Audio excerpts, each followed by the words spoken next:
Alors, les hommes et les annales akashiques. Alors, pourquoi faire une vidéo spécialement sur le masculin, sur les hommes? Euh, eh bien, parce que dans le groupe, il y a beaucoup de représentants masculins. Je suis très touchée de voir que des hommes sont de plus en plus présents sur le groupe. Je reçois aussi beaucoup d'hommes dans mes rendez-vous privés. Pas uniquement des hommes, bien sûr, mais le pourcentage masculin commence vraiment à grandir. Donc déjà, je leur souhaite la bienvenue sur le groupe, la bienvenue de manière générale. Et c'est vrai que les annales akashiques, au début, c'était plutôt des femmes, encore que celui qui a écrit un livre qui est brésilien, c'est Dom Ernesto Ortiz, est un homme. Mais beaucoup de lectrices akashiques sont des femmes. Alors on trouve de temps en temps des hommes. La spiritualité, au départ, à l'origine, c'était surtout des hommes. C'était surtout du masculin. Alors, c'était du masculin dès que les religions du livre sont arrivées. Hein, c'est-à-dire, eh bien, les prêtres, les moines, les Hébreux, ceux qui lisent la Torah, sont des hommes. Chez les bouddhistes, il y a quand même des moniales, mais l'essentiel est principalement masculin. Il faut remonter vraiment aux anciens temps, au temps du chamanisme, pour qu'on retrouve des femmes dans l'esprit sacré. Et donc, ça a créé un petit peu un différentiel et une certaine forme de tension au niveau de la spiritualité entre le masculin et le féminin. Et pourtant, les deux pôles sont fondamentaux. C'est-à-dire, dès qu'on va faire du tantrisme, dès qu'on va faire des méditations, dès qu'on va s'ouvrir dans un plan de conscience énergétique, eh bien, le yin et le yang sont fondamentaux. Alors, comment est-ce qu'on va intégrer ce yin et ce yang et faire ensemble une réunion apaisante? Eh bien, déjà, apaiser le masculin en soi et le féminin en soi. Toutes les femmes ont une part de masculin. Tous les hommes ont une part de féminin. Alors, la part de féminin dans le masculin, eh bien, c'est la sensibilité. C'est la capacité à s'ouvrir à ses émotions. C'est le côté artistique. C'est le fait d'être présent avec ses enfants, d'être un parent nourricier, de s'occuper de son bébé, de s'occuper de son enfant et d'y prendre plaisir. Traditionnellement, c'était des rôles qui étaient dévolus aux femmes. Eh bien, dans la modernité, les jeunes papas sont très heureux et trouvent beaucoup de plaisir à s'occuper au même titre que la maman de leurs enfants. Ça a changé l'énergie, ça a changé la conscience et ça a changé l'énergétique du masculin. Le masculin, ce n'est pas seulement celui qui va à l'extérieur se battre, qui va ramener de l'argent, qui a un rôle social et qui a un rôle, je dirais, de guerrier. Le masculin, c'est tout autre chose, comme le féminin. Alors, il y a un certain nombre de femmes spirituelles qui se trouvent beaucoup mieux seules qu'accompagnées, qui ont des fois, malheureusement, dans leurs enfances, vécu des choses un peu difficiles avec le masculin ou dans leur parcours d'adulte.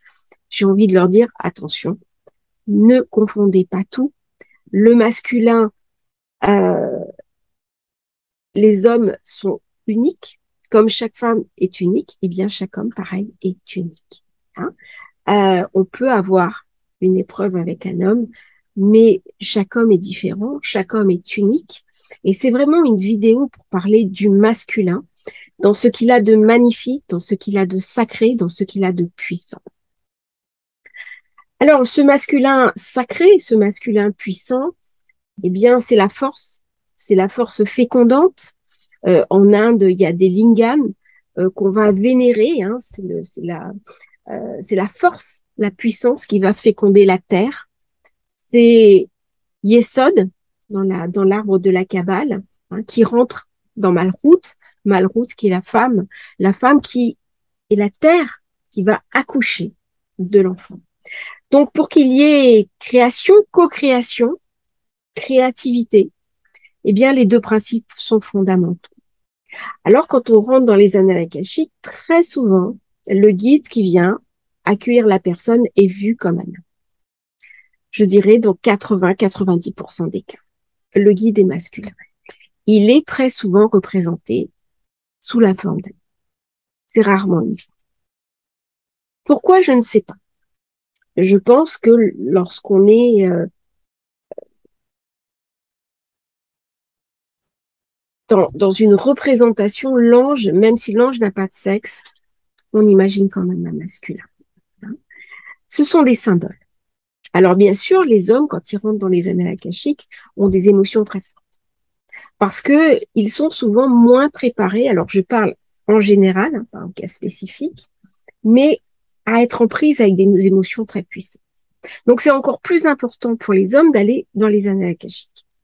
Ils vont retrouver là euh, un moteur pour exprimer leurs émotions, pour exprimer leurs ressentis, pour exprimer ce qu'ils sont.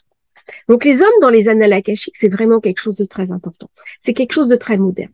Alors bien sûr, il y a des hommes qui sont thérapeutes, des hommes qui sont soigneurs, magnétiseurs, radiesthésistes. Ils ont l'habitude de manipuler ces énergies.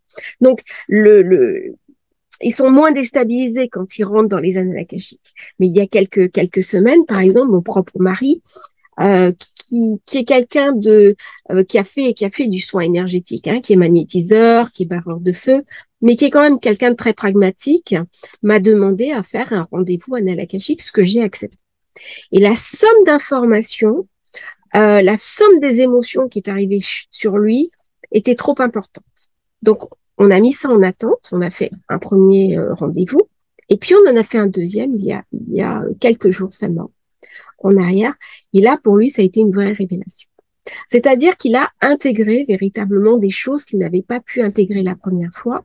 Et c'était très intéressant pour lui après de mettre ça en forme et de mettre ça en alignement et de voir ce que ça a donné sur sa vie de tous les jours, ce à quoi il est invité.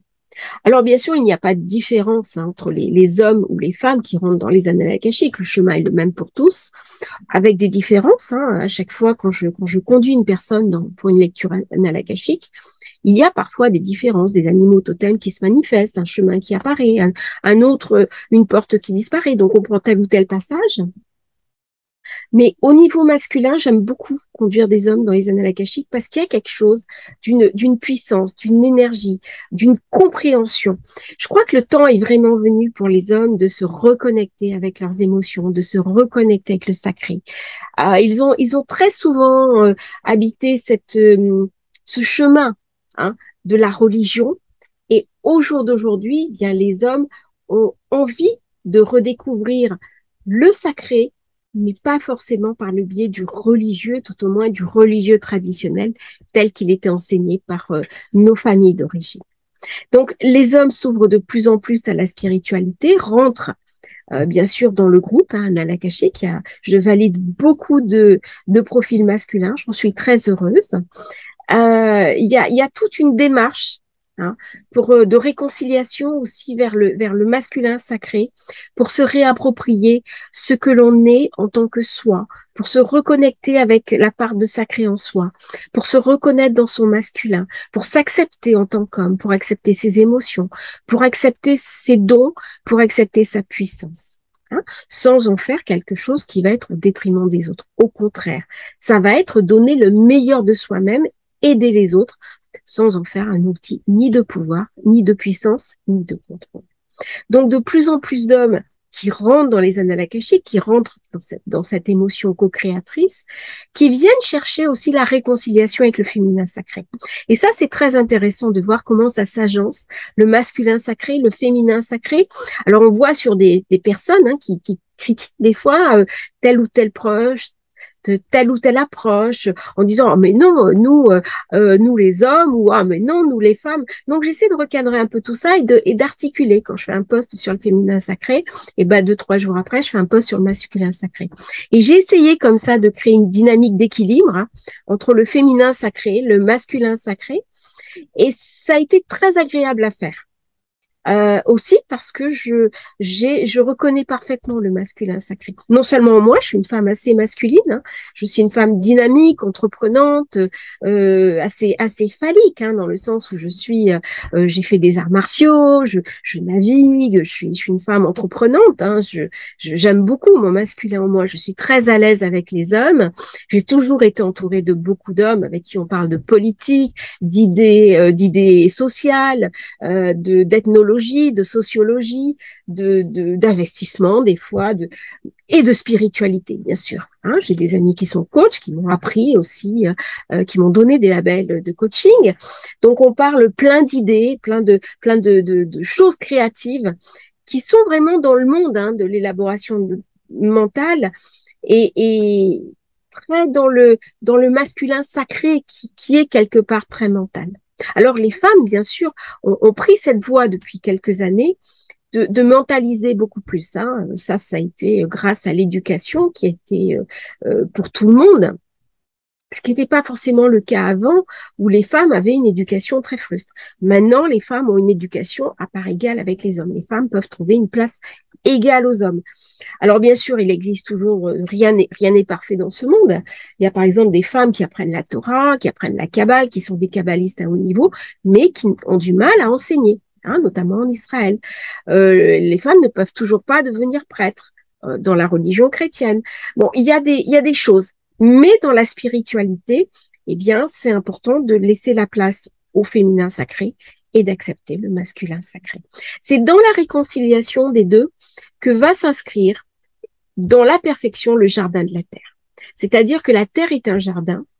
Et ce que j'espère pour le monde à venir, ce que j'espère de tout mon cœur et ce que j'appelle de toute mon âme, eh bien, c'est que tous ensemble, nous arrivions à faire de la terre un jardin et à comprendre que la terre est un jardin. Mais ce jardin ne pourra se faire que dans une forme de réconciliation entre le masculin sacré, le féminin sacré, l'homme en moi, la femme en toi, et toi qui me regardes, toi mon double absolu, mon double parfait, le masculin que j'aime, eh bien, ensemble, avec nos différences, nos problèmes, nos engueulades. Rien n'est parfait, tu n'es pas parfait, je ne suis pas parfaite, mais nous pouvons ensemble trouver un terrain d'entente, un terrain de dialogue, un terrain d'échange, un terrain de discussion et de partage, notamment par les annales akashiques. Et les annales akashiques, c'est vraiment la voie sacrée pour se réconcilier avec l'autre partie de l'humanité. Cette autre partie auquel nous n'appartenons pas, qui est pour moi porteuse de mystère. Comment les hommes pensent? Comment ils sont? Quelle est leur sensibilité, quelle est leur perception, quels sont les mots qu'ils vont mettre sur quelque chose. Eh bien sûr, j'en ai un peu plus connaissance. Quand on vit depuis 21 ans avec un homme, il vous a forcément parlé. Il a beaucoup parlé de lui, de ses distinguos de compréhension. Il y a des livres aussi qui existent là-dessus.